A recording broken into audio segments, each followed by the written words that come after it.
Assalamualaikum warahmatullahi wabarakatuh. Desa Watu Etan, Sidoarjo, Jawa Timur, tahun 1988. Selamat tinggal berdua dengan ibunya di sebuah gubuk sederhana yang terbuat dari kayu dan anyaman bambu seadanya. Dia adalah anak terakhir dari 3 bersaudara yang semuanya laki-laki. Kakak pertamanya bernama Joko berumur 39 tahun, adiknya bernama Tono berumur 35 tahun, dan Slamet sendiri yang sekarang berumur 30 tahun.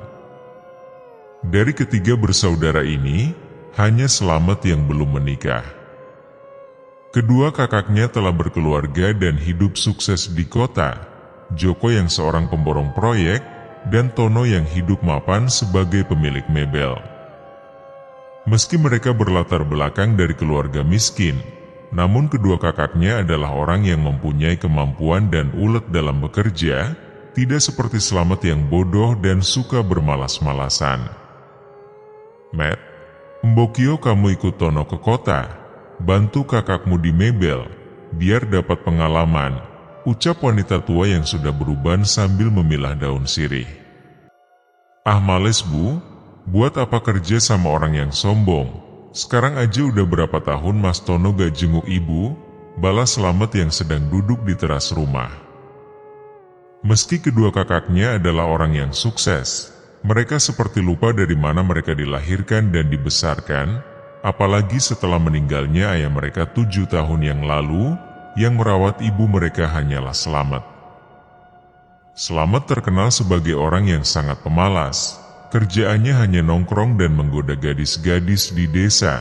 Hal itulah yang menjadikan warga desa enggan menawarkan pekerjaan kepada Slamet. Meski terkadang karena terpaksa, ada beberapa orang yang menyuruh Slamet membantu mengangkut hasil panen dan pekerjaan sawah lainnya, alasannya karena kasihan kepada Ibu Suryati, ibunya Slamet yang kesulitan finansial. Assalamualaikum warahmatullahi wabarakatuh. Innalillahi wa inna ilaihi rajiun. Terdengar remang dari speaker musola bahwa ada warga desa yang meninggal. Kabar itu pun cepat meluas hingga sampai ke telinga Slamet. Yang meninggal Lasmini, ucap teman Slamet yang kebetulan lewat. Kabarnya dia meninggal tak wajar, tiba-tiba muntah dan kejang seperti orang kesurupan, kayaknya dia kena santet, imbu temannya. Lasmini merupakan gadis kembang desa, yang berparas ayu, berkulit putih dan bertubuh langsing. Banyak pemuda YG merebutkan Lasmini, tak terkecuali Slamet yang sering menggoda gadis itu. Di kalangan warga desa, Lasmini disebut wanita yang mentel atau agak nakal, suka berpakaian agak terbuka dan terkenal sangat judes. Syukurin, biar modar gadis sombong itu, umpat Slamet sambil menghisap rokok pemberian temannya. Hahaha, jangan gitu Matt, gitu-gitu juga kamu seneng kan, kalau lihat orangnya, tandas teman Slamet. Mas Ari, mungkin Lasmini benar-benar disantet. Tahu sendiri kan gadis itu judesnya gak ketulungan. Paling ada yang sakit hati ditolak cintanya. Bisa jadi Matt, dengar-dengar pernah ada pemuda desa seberang yang mau ngelamar Lasmini. Siapa mas? Kok aku gak tahu? Tanya Slamet penasaran.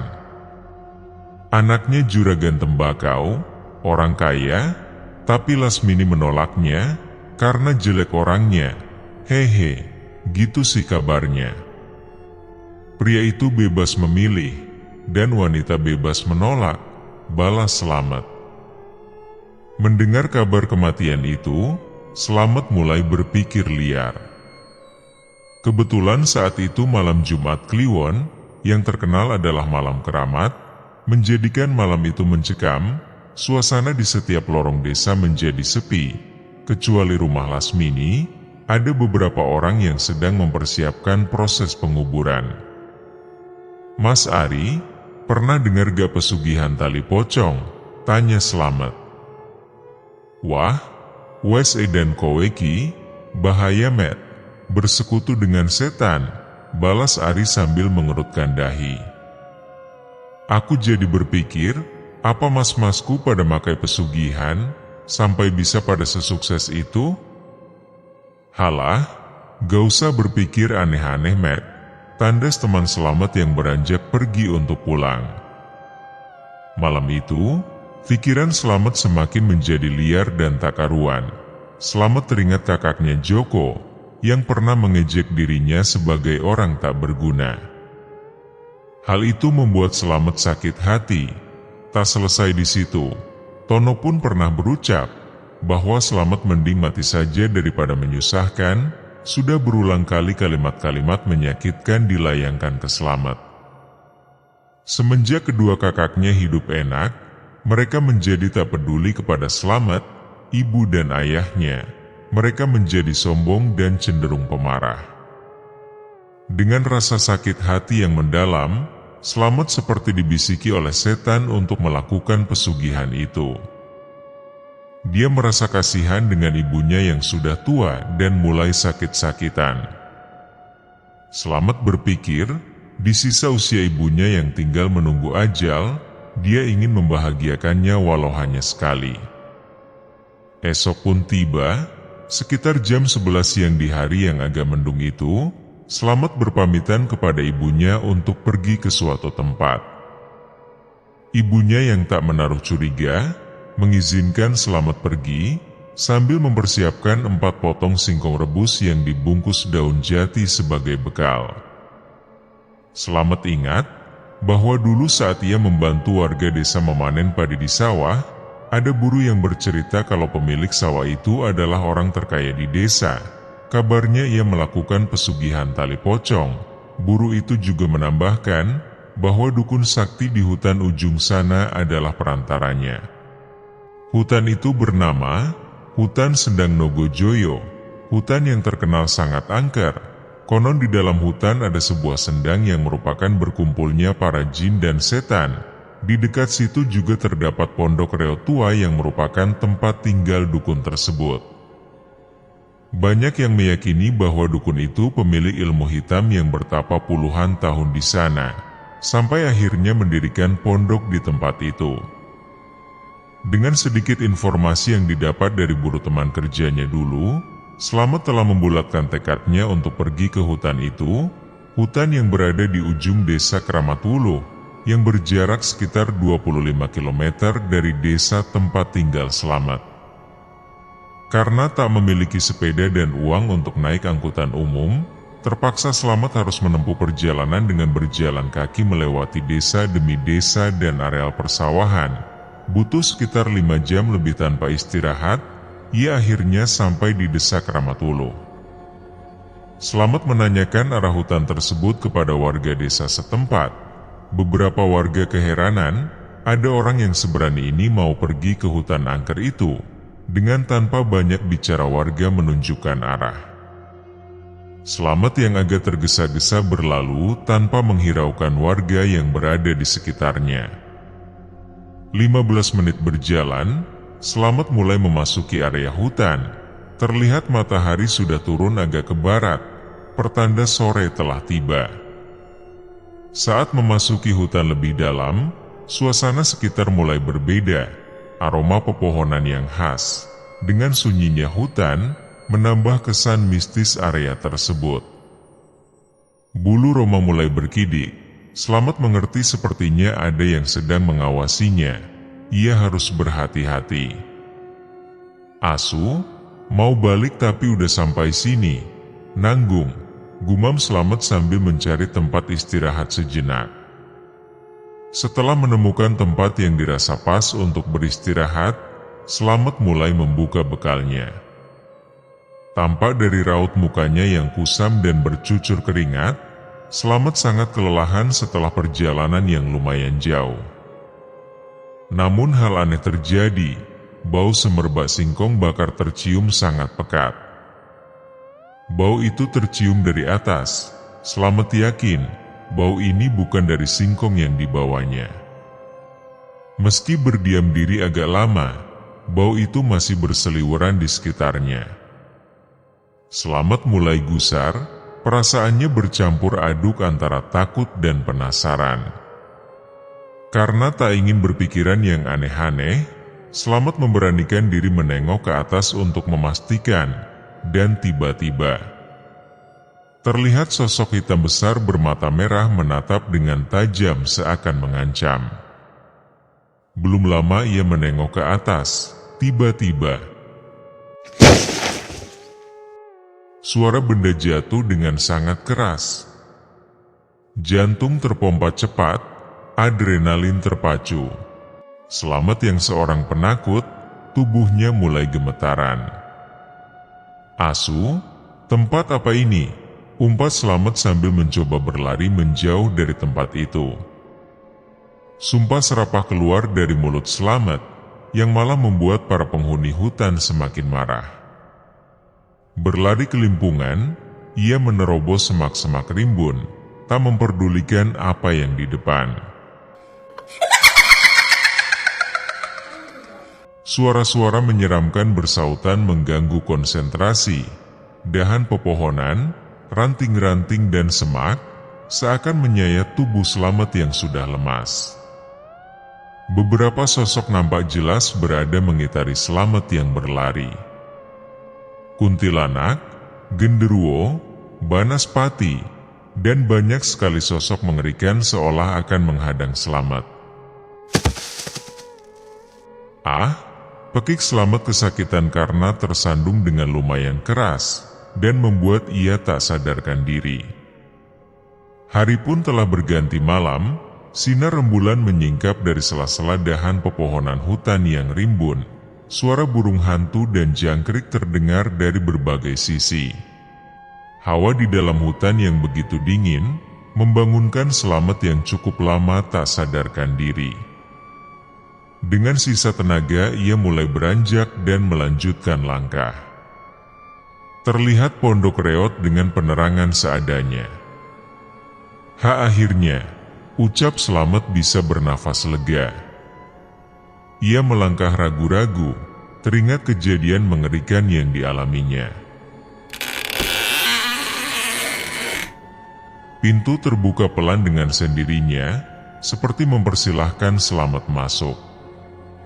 Tanpa permisi, Slamet mulai masuk dan duduk perlahan di hadapan kakek yang dari perawakannya mungkin berumur sekitar 80 tahun.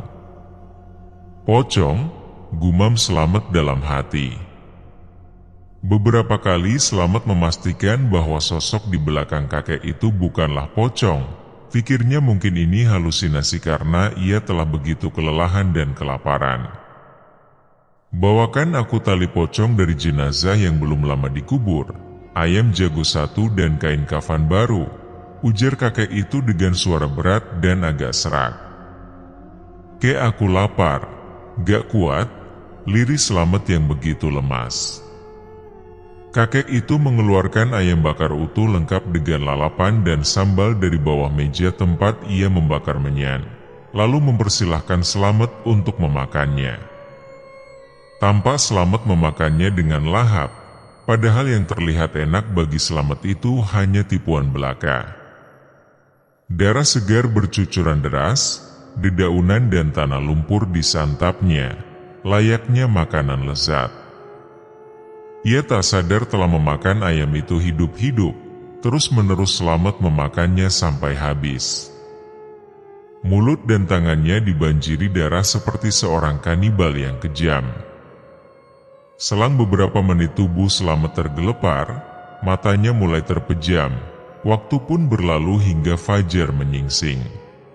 Ada seekor anjing mengendus bercak darah dari tubuh Slamet. Ia terbangun dan kaget, karena sudah berada di luar area hutan. Anjing itu pun berlari ke tengah hutan dan menghilang. "Kenapa tubuhku banyak bercak darah? Tanganku juga banyak sekali bercak darah," gumam Slamet keheranan. Kebetulan di dekatnya ada aliran sungai untuk membasuh wajah dan tubuhnya. Setelah semua bersih, Slamet merasa badannya telah bugar kembali dan ingin segera pulang, walau sekali lagi dia harus berjalan kaki. Tanpa bekal apapun, Slamet meniti jalan setapak demi setapak. Dalam perjalanan, dia tak mengingat apapun kecuali perkataan kakek itu yang terukir jelas di ingatannya. "Si Mbah kok tahu untuk apa tujuanku ke sana?" ucapnya dalam hati keheranan. Dari pagi menjelang siang, tubuh lelah dan kelaparan itu akhirnya sampai di pintu masuk desa Watu Etan, beberapa meter lagi sampai di rumahnya. "Kemana aja mas? Seharian kemarin gak kelihatan?" tanya tetangga Slamet. Dari desa sebelah, balas singkat Slamet sambil membuka pintu rumahnya. Ibu Suryati yang melihat Slamet masuk hanya berdiam diri di ranjang tempat biasa ia beristirahat, seakan tak menggubris kedatangan Slamet, karena telah terbiasa dengan kelakuan anaknya yang berulang kali sering tak pulang sehari atau 2 hari. Slamet YG baru saja tiba, langsung pergi ke dapur, yang tersedia hanya ubi dan air putih kala itu. Hati miris melihat kehidupan yang begitu memilukan, ia makan perlahan sambil termenung.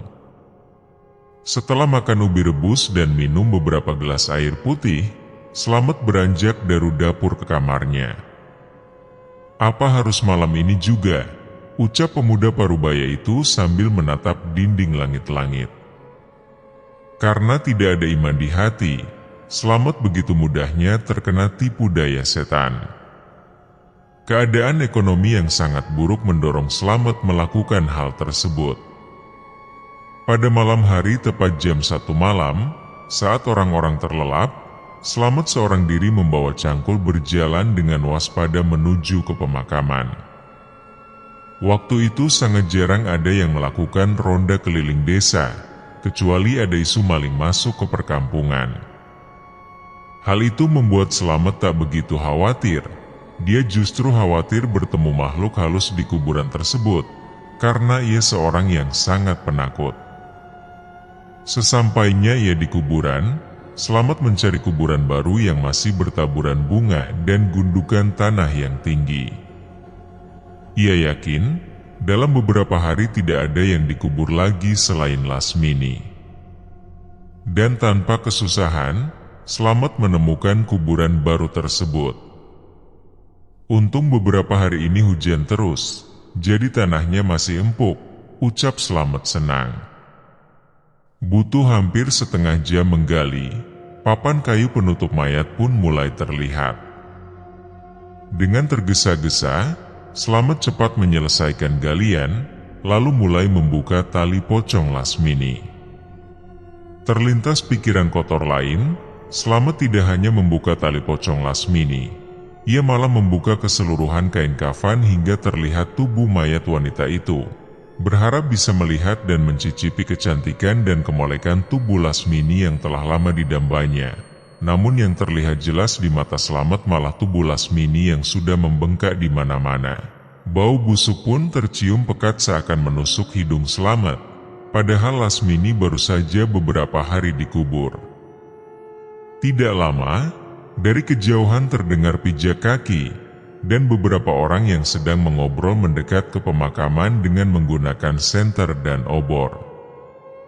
"Wah, mosok ada orang," ucap Slamet dalam hati, sembari mulai merangkak ke atas meraih tanah padat untuk sampai ke permukaan, karena sudah tak tahan dengan bau busuk mayat Lasmini.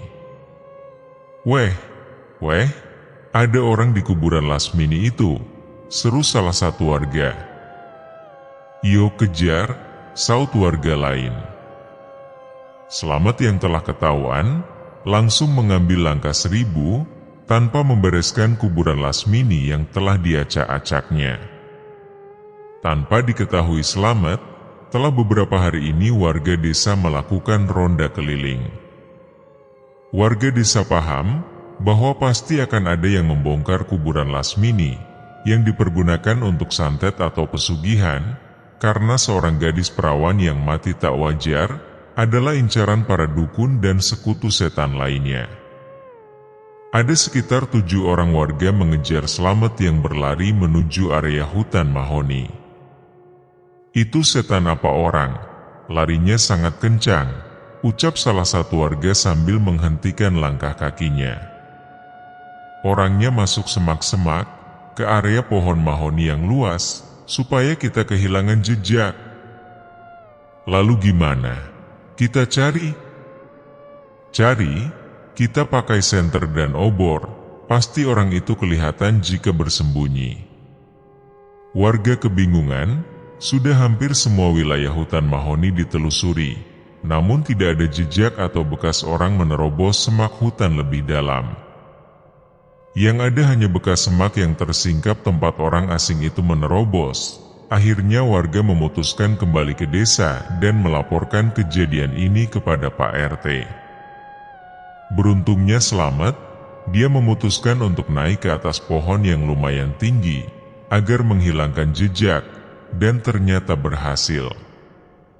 Karena Slamet pintar memanjat, ia tak butuh waktu lama sampai ke atas, hingga warga desa tidak ada yang menyadari keberadaan Slamet.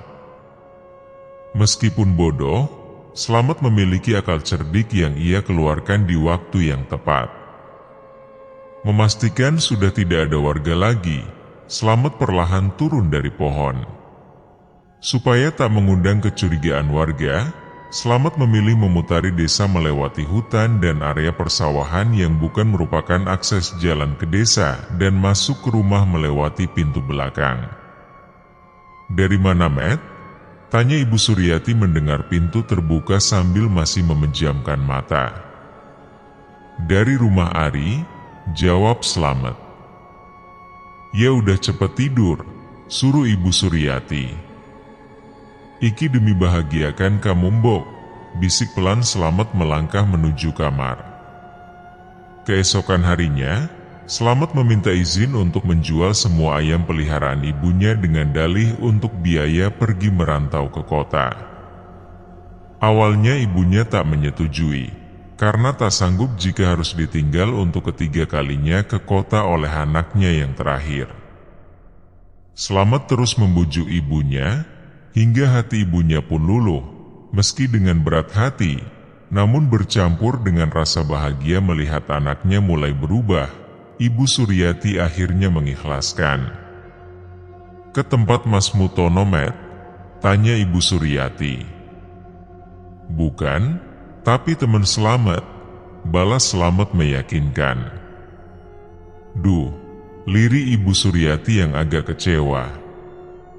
Setelah menjual ayam dan menyisakan 1 ayam jago, Slamet kemudian pergi meminta bantuan Ari untuk menunjukkan tempat membeli perlengkapan pemakaman.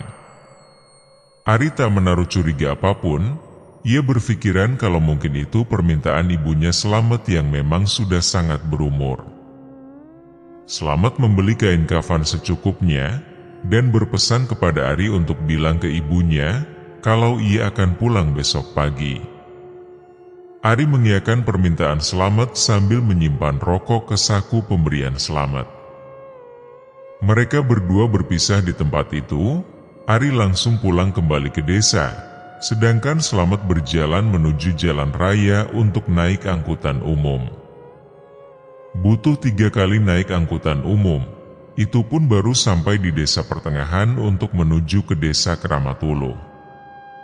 Slamet melanjutkan perjalanan dengan berjalan kaki, berjalan melewati area persawahan yang luas. Setelah berjalan selama 1 jam lebih, Slamet memutuskan beristirahat sejenak di warung dekat lorong menuju desa Kramatulu. Ia memesan kopi dan memakan beberapa gorengan. Belum lama menikmati hidangannya, Slamet diam-diam menguping obrolan orang-orang di luar warung. 2 hari lalu kabarnya pondok di tengah hutan itu dibakar warga. "Wah, masa iya? Pondok di hutan angker itu?" "Iya." Warga resah dengan dukun yang ada di situ, sebab karena persekutuannya dengan setan, mengakibatkan desa itu seperti dikutuk. "Dikutuk bagaimana maksudmu?" "Ilmu hitam selalu membawa petaka, area persawahan menjadi tidak subur lagi. Banyak hama yang tak ada habisnya, dan yang parah ada wabah penyakit yang tak bisa dijelaskan secara medis merenggut banyak nyawa. Mendengar obrolan tersebut, Slamet menjadi bergeming. Kemarin, padahal aku habis dari situ dan tak terjadi apa-apa, gumamnya sambil menyeruput kopi yang masih panas. Hatinya agak ragu untuk melanjutkan, namun kepalang tanggung sudah di akhir perjalanan. Akhirnya Slamet nekat untuk tetap pergi ke hutan itu. Dirasa hari masih memungkinkan, ia beranjak dari warung lalu bergegas ke hutan. Matahari saat itu masih tepat di atas kepala, kira-kira baru tengah hari. Semoga tidak memakan waktu lama, agar sore bisa langsung pulang, ucap Slamet memantapkan hati. Meski siang hari, hutan itu tetaplah tempat angker. Aura mistis menyelimuti sekeliling, membuat bulu roma seketika berdiri. Dengan langkah pelan, Slamet memasuki lebih dalam. Ia harus menerobos ilalang dan semak-semak dikarenakan memang tidak ada akses jalan ke pondok tengah hutan itu. Anehnya, di dalam hutan tidak ada bekas apapun. Jika memang warga telah kesini dan membakar pondok itu, harusnya semak-semak, ilalang pun telah banyak yang rusak, sedangkan ini tidak ada. Ayam jago yang dibawa sedari tadi oleh Slamet, sejak memasuki hutan terus berkokok tanpa henti. Pondok itu masih utuh, mungkin obrolan tadi hanya hoaks belaka, gumam Slamet. Setibanya di pondok tersebut, diketuknya pelan pintu yang sudah lapuk dan terbuka dengan sendirinya. Tanpa permisi, Slamet memasuki tempat itu untuk kedua kalinya. "Mbah, semua sudah siap," ucap Slamet. "Bawa sini kainnya, lalu berbaring di bangku itu," balas kakek sambil menunjuk bangku di sebelahnya. Tanpa basa-basi Slamet menurut, ritual pesugihan akan dimulai. Tubuh besar itu dibungkus kain kafan hingga menyerupai sesosok pocong, diikatnya dengan tali bekas tali pocong Lasmini. Di lain tempat, warga desa Watuetan terlihat sedang membereskan kuburan Lasmini yang sedari malam telah dibiarkan. Namun sayang, karena kelalaian warga yang tak segera membereskan kuburan pada malam itu juga, sebagian tubuh Lasmini telah tercabik oleh hewan liar, tangan sebelah kiri hilang dan beberapa anggota tubuh lainnya sudah tak berbentuk lagi. Kakek itu lalu mematahkan leher ayam jago yang dibawa Slamet dengan sekuat tenaga. Kemudian leher ayam yang patah itu disayat dengan sebuah pisau. Darah mengucur deras disiramkan ke seluruh tubuh Slamet yang berbalut kain kafan. Terdengar pelan kalimat-kalimat dalam bahasa Jawa kuno keluar dari mulut sang kakek, sambil terus mengucurkan darah ayam sampai habis. Selang beberapa menit, tubuh besar Slamet mulai bergeliatan, terombang-ambing ke sana kemari dengan sangat kencang sampai menimbulkan suara berisik. Semakin lama semakin kencang, layaknya nyawa yang mau dicabut dengan paksa. Slamet yang awalnya masih sadarkan diri, mulai masuk ke alam bawah sadar. Ia seolah dibawa ke suatu tempat yang sangat gelap, lalu di depannya muncul sosok harimau jadi-jadian yang sangat besar, bahkan hampir sebesar gajah. Sebenarnya yang mengherankan bukan ukurannya, tapi wujud harimau jadi-jadian tersebut. Ia memang memiliki kepala harimau, namun tubuhnya seperti ular yang memiliki kaki dan ekor yang lumayan panjang. Terdengar pula raungan harimau itu sangat menyeramkan, menggema dan menggetarkan tubuh. Meski roh Slamet telah kembali ke tubuh aslinya, namun penglihatannya masih pada tempat gelap itu. "Tolong, tolong!" jerit Slamet ketakutan. Dalam keadaan genting itu, sang kakek mendekat ke telinga Slamet dan berbisik, "Pulang nak, bawa ayam ini, masak lalu makan bersama temanmu. ucap kakek dengan suara berat dan agak serak. Slamet seketika diam lalu mengangguk. Pergilah, jalan rezekimu akan lancar, tapi ingat tiap 5 tahun ini harus diperbarui, imbuh sang kakek. Entah bagaimana caranya Slamet tiba-tiba terbangun dan sudah berada di dalam kamar miliknya. Sore itu Slamet langsung berniat pergi ke rumah Ari untuk memasak ayamnya. Sambil mengganti bungkusan plastik wadah ayam yang kotor terkena bercak darah, Slamet berkali memanggil ibunya. Bu, Bu, Ibu. Namun tak ada jawaban, hingga berlanjut melangkah keluar rumah, masih tak terlihat keberadaan ibunya. Mungkin sedang mengambil singkong di belakang rumah, ucap Slamet berbicara sendiri, kemudian melangkah pergi ke rumah Ari. Tanpa ada janji sebelumnya, terlihat Ari sedang duduk di depan rumah seperti menunggu kedatangan Slamet. Ari hanya tinggal bersama ibu dan satu adiknya. Ibu dan ayahnya telah bercerai 3 tahun lalu. Ada orang di rumah Mas Ari? Tanya Slamet. Ibu dan adikku menginap di rumah Nenek Met, balas Ari. Wah kebetulan, ayo kita makan enak malam ini, timpal Slamet sembari masuk mendekat.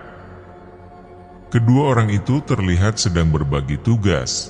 Slamet membersihkan ayamnya, Ari mempersiapkan bumbu dan kayu bakar untuk memasak di tungku. Waktu berlalu sekitar 1 jam, akhirnya ayam telah matang dan siap untuk dimakan. Dengan lahap, mereka mulai memakan ayam yang dimasak gulai tersebut. Layaknya orang yang tidak makan 3 hari, makanan pun habis dengan cepat. Setelah semua beres, mereka lalu rebahan dan kemudian perlahan terlelap sampai malam. Di malam itu, warga masih melakukan ronda keliling mengitari seluruh desa dan terutama menuju kuburan, agar kejadian seperti yang lalu tak terulang kembali. Ah, sakit, tolong, tolong, teriak Ari kesakitan. Seketika membangunkan Slamet. Ada apa mas? Ada apa? Tanya Slamet cemas. Warga yang meronda melewati rumah Ari mendengar jeritan itu langsung menghampiri, dan tanpa permisi masuk ke dalam rumah yang pintunya tak tertutup begitu saja. Ada apa Met? Ari kenapa? Tanya warga. Gak tahu Pak, tapi sepertinya rasa sakitnya di perut, jawab Slamet kebingungan. Wassalamualaikum warahmatullahi wabarakatuh.